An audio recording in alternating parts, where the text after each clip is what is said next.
السلام علیکم ورحمۃ اللہ وبرکاتہ۔ نیوز 18 اردو کے تربیتی حج پروگرام میں سامعین حضرات کا استقبال کرتا ہوں۔ اس پروگرام کے تحت حج کا مکمل طریقہ آپ حضرات کے سامنے پیش کیا جا رہا ہے۔ حج کے اس پورے تفصیلی طریقے کو ہم نے عازمین حج کو سمجھانے کے لیے 5 حصوں میں تقسیم کیا ہے۔ اس پروگرام کے تحت ہم طواف اور سعی کے احکام و مسائل پر تفصیل سے بات کریں گے۔ عمرے اور حج کے دوران طواف اور سعی ایک ایسا رکن ہے جس کے بغیر ہمارا حج ادا نہیں ہو سکتا۔ تو آئیے طواف کیسے کیا جائے، طواف کے کیا شرائط ہیں اور سعی کا کیا طریقہ ہے، کیونکہ حج کے اس سفر کے دوران بار بار ہمیں طواف کرنا پڑتا ہے اور سعی بھی ہمیں کرنی پڑتی ہے۔ طواف بیت اللہ کے گرد 7 چکر اور 2 رکعت نماز پڑھنے کا نام طواف ہے، اور ہر چکر حجر اسود کے استلام سے ہی شروع ہوتا ہے اور اسی پر ختم ہوتا ہے۔ حجر اسود کا بوسہ لینا یا اس کی طرف دونوں ہاتھ سے یا صرف دائیں ہاتھ سے اشارہ کر کے ان ہاتھوں کو بوسہ لینا، یا ایک شکل اور ہے کہ ہم اپنا دایاں ہاتھ یا دونوں ہاتھ حجر اسود پر رکھ کے اس کا بوسہ لیں، یہ سب حجر اسود کا استلام کہلایا جاتا ہے۔ اس کی 3 شکلیں میں نے آپ کے سامنے بیان کی۔ ایک تو یہ کہ ہم حجر اسود کا بوسہ لیں، دوسری شکل یہ ہے کہ ہم اپنا ہاتھ حجر اسود پر ٹچ کر کے ہاتھ کا بوسہ لیں، اور تیسری شکل یہ ہے جو عام طور پہ عازمین حج کرتے ہیں، چونکہ حج کے ایام میں حجر اسود کا بوسہ لینا بھی بڑا مشکل ہے اور اس پر ہاتھ کا ٹچ کرنا بھی بڑا مشکل ہے، وہ تیسری شکل عازمین حج کے لیے بچتی ہے۔ وہ یہ ہے کہ دونوں ہاتھ یا صرف دایاں ہاتھ حجر اسود کی طرف کر کے ان ہاتھوں کا یا اپنے دائیں ہاتھ کا بوسہ لے لیا جائے، اور یہ ہاتھوں کا بوسہ لینا ضروری نہیں ہے، مستحب ہے۔ جب بھی آپ طواف کریں گے تو طواف کی ابتدا حجر اسود کے سامنے سے ہی ہوگی۔ بیت اللہ کے 4 کارنر ہیں، ایک کارنر پر حجر اسود لگا ہوا ہے جو ایک جنت کا پتھر ہے، دوسرا کارنر وہ آتا ہے جو حتیم کا علاقہ کہلایا جاتا ہے، تیسرا کارنر بھی حتیم کا ہی علاقہ ہے، اور چوتھا کارنر وہ ہے جس کو رکن یمانی بولتے ہیں۔ آپ اس موقع پر یہ بھی سمجھ لیں، حتیم جو ہے بیت اللہ ہی کا حصہ ہے، لیکن زمانے جاہلیت میں جب بیت اللہ کی تعمیر کی جا رہی تھی تو اس وقت تمام مکہ والوں نے یہ طے کیا تھا کہ بیت اللہ کی تعمیر میں صرف حلال رزق لگایا جائے گا، تو اس وقت اتنا حلال رزق جمع نہ ہو سکا کہ بیت اللہ کی مکمل تعمیر کر سکیں، تو مشورے سے یہ طے کیا گیا کہ کچھ حصہ بغیر تعمیر کے چھوڑ دیا جائے۔ یہ وہی حصہ ہے جس کو آج ہم اور آپ حتیم کہتے ہیں۔ ایک مرتبہ حضرت عائشہ رضی اللہ تعالی عنہا بیت اللہ کے اندر دروازے سے داخل ہو کر نماز پڑھنا چاہتی تھی۔ حضور اکرم صلی اللہ علیہ وسلم نے اما حضرت عائشہ رضی اللہ تعالی عنہا کا ہاتھ پکڑا اور ان کو حتیم میں لے گئے اور کہا، جب تیرا دل چاہے کہ بیت اللہ کے اندر جا کر نماز پڑھے تو اس حتیم میں جا کر نماز پڑھ لیا کر۔ اس جگہ میں نماز پڑھنا، حتیم میں نماز پڑھنا ایسا ہی ہے جیسا کہ تم نے بیت اللہ کے اندر نماز ادا کی۔ اسی لیے طواف جو ہے وہ حتیم کے باہر سے کیا جاتا ہے۔ حتیم کا جو ایریا ہے وہ تقریباً 6-7 فٹ کی دیوار وہاں پر بنا دی گئی ہے، جدھر کو میزاب رحمت ہے، یعنی خانہ کعبہ کا بارش کا پانی جدھر کو ٹپکتا ہے وہی علاقہ جو ہے میزاب وہ حتیم کہلایا جاتا ہے۔ اگر بیت اللہ کا طواف خانہ کعبہ کے ارد گرد کیا جاتا ہے تو تقریباً 30 منٹ لگتے ہیں، اور اگر دور سے کیا جاتا ہے تو تقریباً 1 گھنٹہ لگتا ہے۔ اور حج کے دنوں میں خاص طور پہ طواف زیارت جو 10 ذی الحجہ کی صبح سے 12 ذی الحجہ کے غروب آفتاب تک دن رات میں کسی بھی وقت کیا جا سکتا ہے، تو اس میں بڑا مجمع رہتا ہے، کافی ازدحام ہوتا ہے، تو اس میں بسا اوقات 2-3 گھنٹے بھی لگ جاتے ہیں۔ طواف کی مختلف قسمیں ہیں۔ ایک طواف قدوم ہوتا ہے۔ اگر کوئی شخص حج افراد کر رہا ہے تو عمرہ تو وہ نہیں کر سکتا، اسے تو حج کرنا ہے، لیکن مکہ مکرمہ پہنچنے کے بعد وہ ایک طواف کرے گا جس کو طواف قدوم کہتے ہیں، جو اس کے لیے سنت ہے۔ اسی طرح سے حج قران کرنے والا بھی عمرے کا طواف اور عمرے کی سعی کرنے کے بعد سر کے بال نہیں منڈواتا ہے، لیکن وہ ایک طواف قدوم کرتا ہے جو اس کے لیے مسنون ہے۔ اور اسی طواف قدوم کے بعد اگر حج کی سعی جو بعد میں کی جاتی ہے طواف زیارت کے ساتھ، اس کو اس طواف قدوم کے ساتھ حج قران کرنے والا کر سکتا ہے۔ تو ایک قسم ہی طواف قدوم کی جو حج افراد اور حج قران کرنے والوں کے لیے سنت ہے۔ حج تمتع کرنے والوں کے لیے طواف قدوم نہیں ہوتا ہے۔ ہندوستان سے جانے والے حجاج کرام جنرلی حج تمتع ہی کرتے ہیں، اس لیے ان کے لیے طواف قدوم نہیں۔ دوسرا ہے طواف عمرہ، عمرے کا طواف۔ جیسے کہ میں نے آپ کو بتلایا کہ عمرے کے اندر 4 کام کرنے ہوتے ہیں۔ نمبر 1 احرام باندھنا، نمبر 2 طواف کرنا، نمبر 3 صفا مروہ کی سعی کرنا، اور نمبر 4 سر کے بال منڈوانا یا کٹوانا۔ تو یہ جو عمرے کا طواف ہوتا ہے یہ عمرے کا رکن ہے۔ تیسری قسم ہے طواف زیارت، حج کا طواف جس کو بولتے ہیں، طواف افادہ بھی بولتے ہیں، جو 10 ذی الحجہ کی صبح صادق سے لے کر 12 ذی الحجہ کے سورج چھپنے تک دن رات میں کسی بھی وقت کیا جا سکتا ہے۔ پہلے پروگرام نے اپنے آپ کو بتلایا تھا کہ حج کے جو 3 بنیادی ارکان ہیں، حج کے جو 3 فرائض ہیں، ان میں سے ایک فرض جو ہے طواف زیارت ہے، جس کو حج کا طواف کہا جاتا ہے۔ طواف افادہ بھی اس کو کہا جاتا ہے۔ چوتھا ہے طواف وداع، وداعی کا طواف، روانگی کے وقت کا طواف۔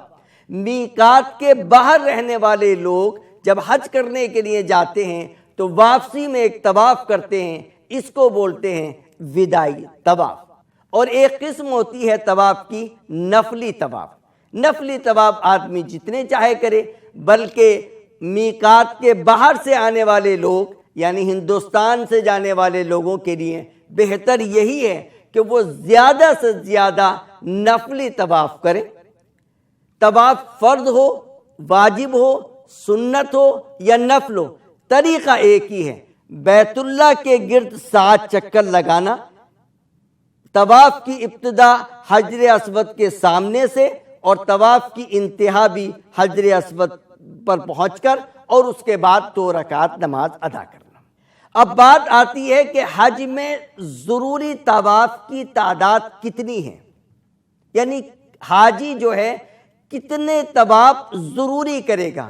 اگر حج افراد کر رہا ہے اور وہ میقات کے باہر سے گیا ہے تو اسے 2 طواف کرنے ضروری ہیں، ایک طواف زیارت اور ایک وداعی طواف۔ عمرے کا طواف اسے نہیں کرنا چونکہ وہ حج افراد کر رہا ہے۔ حج افراد کرنے والا عمرہ نہیں کرتا ہے۔ حج قران جس میں ایک ہی احرام سے عمرے اور حج کی ادائیگی کی جاتی ہے، اس میں 3 طواف کرنے لازم اور ضروری ہیں، عمرے کا طواف، حج کا طواف اور وداعی طواف۔ اور حج تمتع میں بھی 3 طواف کا کرنا ضروری ہے، عمرے کا طواف، حج کا طواف اور وداعی طواف۔ تو ہندوستان سے جانے والے عازمین حج اس بات کو بغور سماعت فرما لیں کہ انہیں 3 طواف ہر حال میں کرنے ہیں، کیونکہ وہ حج تمتع کر رہے ہیں۔ ایک عمرے کا طواف، دوسرا حج کا طواف اور تیسرا وداعی طواف۔ نفلی طواف آدمی جتنے چاہے کرے، اس کے لیے کوئی تعداد متعین نہیں ہے۔ اور جیسے کہ میں نے آپ کو پہلے بتلایا کہ ہم لوگوں کے لیے، یعنی ہندوستان سے اور دنیا کے چپے چپے سے جانے والوں کے لیے بہتر یہ ہے کہ زیادہ سے زیادہ طواف، نفلی طواف کریں۔ دوسروں کی طرف سے بھی نفلی طواف کیے جا سکتے ہیں۔ زیادہ عمرہ کرنے کے بجائے آپ ایک سے زیادہ عمرے ادا تو کر سکتے ہیں، لیکن آپ کے لیے افضل اور بہتر یہ ہے کہ آپ زیادہ طواف کریں۔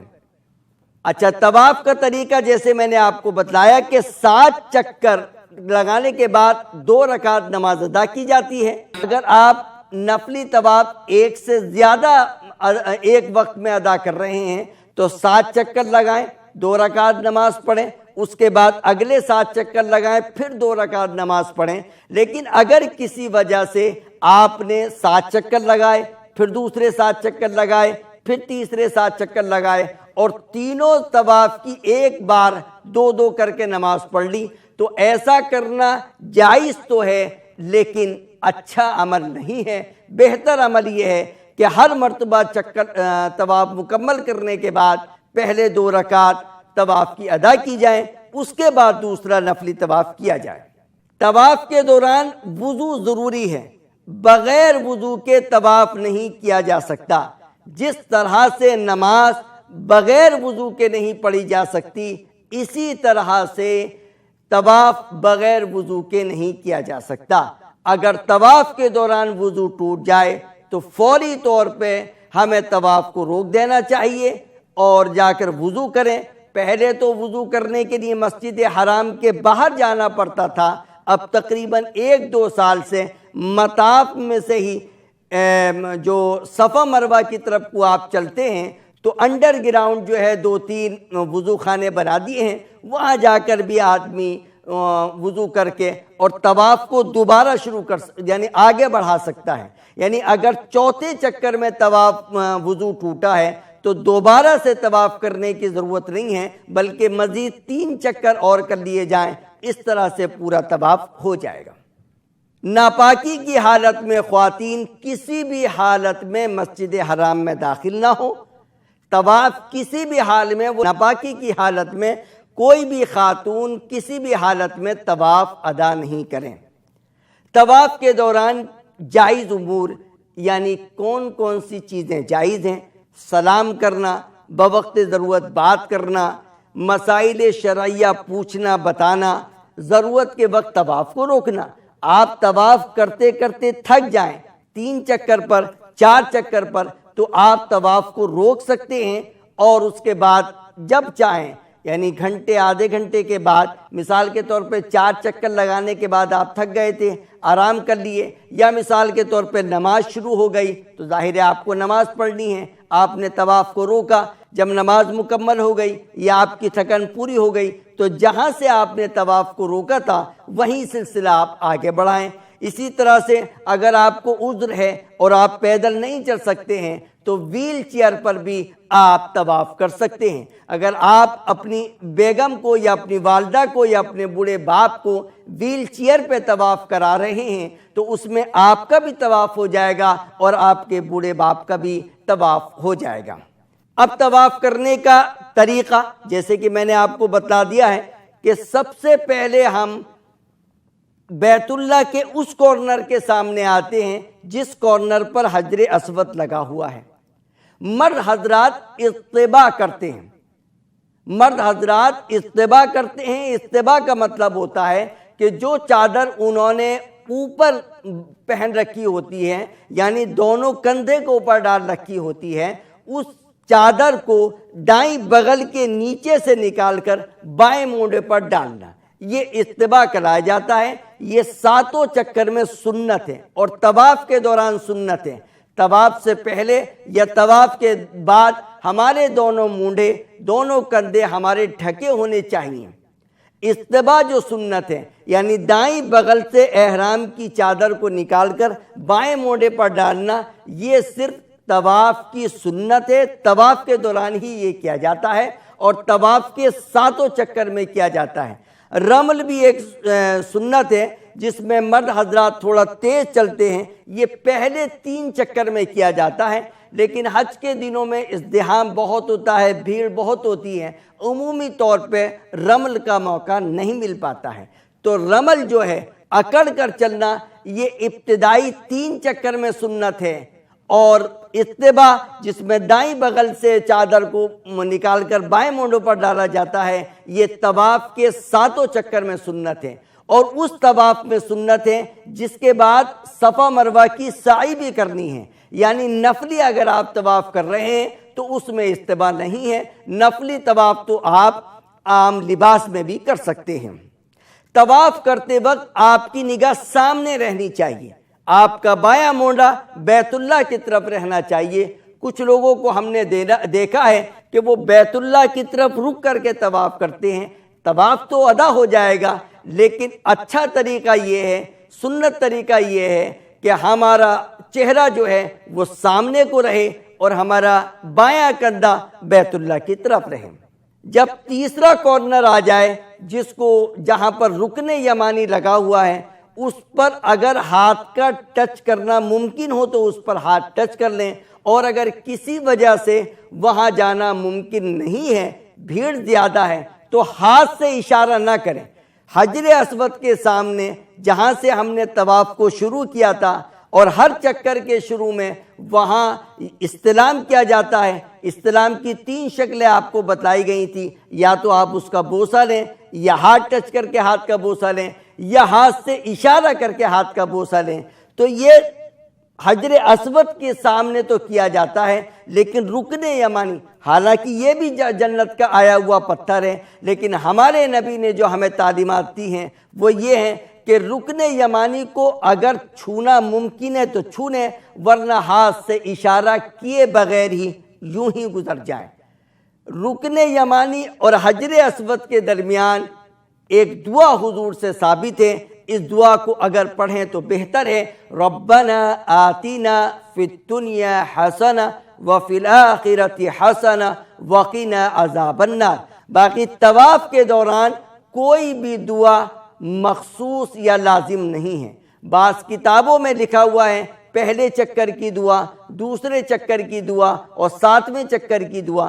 یہ دعا لازم و ضروری نہیں ہے، چونکہ آج کل ہمارے لوگوں کو مانگنا بھی نہیں آتا، اس لیے علماء کرام نے وہ چکروں کی دعائیں لکھ دی ہیں، لیکن کوئی بھی دعا طواف کے دوران لازم و ضروری نہیں ہے۔ جو سنت طریقہ دعا کا ثابت ہے وہ رکن یمانی اور حجر اسود کے درمیان ربنا آتنا فی الدنیا حسنہ وفی الآخرۃ حسنہ وقنا عذاب النار۔ اور دعا کرنا بھی ضروری نہیں ہے، آپ ذکر بھی کر سکتے ہیں، تلاوت بھی کر سکتے ہیں، بغیر دعا اور بغیر ذکر و تلاوت کے بھی طواف کر سکتے ہیں، لیکن ظاہر ہے جتنا گڑ ڈالو گے اتنی ہی مٹھاس ہوگی۔ جتنا آپ اپنے طواف کے اندر دعائیں مانگیں گے، اللہ کا ذکر کریں گے، یا قرآن کی تلاوت کریں گے، یا اللہ سے مانگیں گے۔ طواف کے بعد 2 رکعت نماز پڑھی جاتی ہے۔ یہ 2 رکعت نماز اگر مقام ابراہیم کے پیچھے ادا کر لیں تو بہتر ہے۔ جس بیت اللہ کے حصے میں خانہ کعبہ کا دروازہ لگا ہوا ہے، اس کے سامنے ہی ایک مقام ابراہیم بنا ہوا ہے، جس میں حضرت ابراہیم علیہ السلام کے پیروں کے نشان والا پتھر رکھا ہوا ہے۔ اگر اس کے پیچھے طواف کی 2 رکعت نماز پڑھنا ممکن ہو تو وہاں پڑھ لیں، ورنہ مسجد حرام میں کسی بھی جگہ پر طواف کی 2 رکعت پڑھی جا سکتی ہیں۔ یہ بات میں پہلے بھی بتا چکا ہوں، لیکن عازمین حج غلطیاں کرتے ہیں، اس لیے دوبارہ ریپیٹ کر رہا ہوں کہ طواف فرض ہو، واجب ہو، سنت ہو یا نفل ہو، طریقہ ایک ہی، طواف بیت اللہ کے 7 چکر اور 2 رکعت نماز۔ یہ 2 رکعت نماز مقام ابراہیم کے پیچھے پڑھی جائیں تو بہتر اور افضل ہے، ورنہ مسجد حرام میں کہیں بھی پڑھ سکتے ہیں۔ ان طواف کی 2 رکعت کے متعلق ہمارے نبی کی سنت یہ ہے کہ پہلی رکعت میں سورہ الکافرون پڑھی جائے اور دوسری رکعت میں سورہ اخلاص یعنی قل هو اللہ احد پڑھی جائے۔ اور جس وقت آپ ان 2 رکعت نماز پڑھنے کے لیے مقام ابراہیم کے پیچھے جائے اور یہ آیت آپ کی زبان پر آ جائے تو بہت اچھا، وَاتَّخِذُوا مِن مَّقَامِ إِبْرَاهِيمَ مُصَلًّى۔ تو یہ طواف سے متعلق میں نے آپ کو چیزیں بتلائیں۔ اب بات آتی ہے سعی کی۔ صفا مروہ کی سعی کے بھی 7 چکر لگائے جاتے ہیں۔ سعی کی ابتدا صفا سے ہوتی ہے اور انتہا مروہ پر ہوتی ہے۔ صفا اور مروہ کے درمیان کا جو فاصلہ ہے وہ 394 میٹر کا ہے، 394 میٹرز کا فاصلہ ہے۔ تو 7 چکر میں تقریباً 3-4 کلومیٹر کا ایریا بیٹھتا ہے پورے صفا مروہ کی سعی کے دوران۔ جب آپ طواف سے فارغ ہو جائیں گے تو جہاں سے آپ نے طواف شروع کیا تھا یا جہاں آپ کا طواف ختم ہوا ہے، آپ پیچھے کی طرف دیکھیں گے بلڈنگ میں ہری ٹیوب لائٹ لگی ہوئی ہوں گی، اسی میں نیچے بیسمنٹ میں آپ چلے جائیں گے۔ تھوڑا سا آگے چلنے کے بعد راستہ مل جاتا ہے صفا پر پہنچنے پر۔ صفا پر پہنچنے کے بعد اگر آپ کو اس وقت دعا یاد آ جائے تو بہتر ہے، ابدأ بما بدأ اللہ بہ ان الصفا والمروۃ من شعائر اللہ۔ اور بھی کچھ دعائیں ہیں اور کتابوں میں بھی وہ درج ہیں، اگر وہ دعائیں یاد ہیں، یاد نہیں ہیں تو یاد کر لیں، ان کو اس موقع پر پڑھنا چاہیے۔ صفا پہاڑی پر پہنچنے کے بعد بیت اللہ کی طرف رک کر کے ہاتھ اٹھا کر باقاعدہ طور پہ دعا کرنا ہمارے نبی کی سنت ہے۔ ہاتھ سے اشارہ نہیں کیا جاتا۔ بعض لوگ صفا پر پہنچ کر بیت اللہ کی طرف ہاتھ سے اشارہ کرتے ہیں، یہ غلط ہے۔ آپ کھڑے ہو کر بیت اللہ کی طرف رک کر کے ہاتھ اٹھا کر باقاعدہ دعا کریں۔ یہ دعاؤں کے قبول ہونے کا وقت ہے۔ جس طرح سے آپ صفا میں دعا کر رہے ہیں، ایسے ہی مروہ پر بھی دعا کرنا حضور اکرم صلی اللہ علیہ وسلم کی سنت ہے۔ یعنی صفا پر بھی بیت اللہ کی طرف رک کر کے اور مروہ پر بھی ہر چکر میں بیت اللہ کی طرف رک کر کے دعا کرنا حضور سے ثابت ہے، اور ان اوقات میں دعائیں قبول ہوتی ہیں۔ اگر ہر مرتبہ صفا مروہ پر دعا کرنا آپ کے لیے مشکل ہے تو کم از کم سعی کو شروع کرنے کے وقت صفا پر اور سعی کے ختم کرنے پر مروہ پر ایک مرتبہ دعا کر لینی چاہیے۔ اب بات آتی ہے سعی کی کہ سعی کتنی کی جاتی ہے۔ حج افراد میں ایک سعی ہوتی ہے حج کی، حج قران میں 2 سعی کی جاتی ہیں، ایک عمرے کی اور ایک حج کی، اور حج تمتع میں بھی 2 سعی کی جاتی ہیں، ایک عمرے کی اور ایک حج کی۔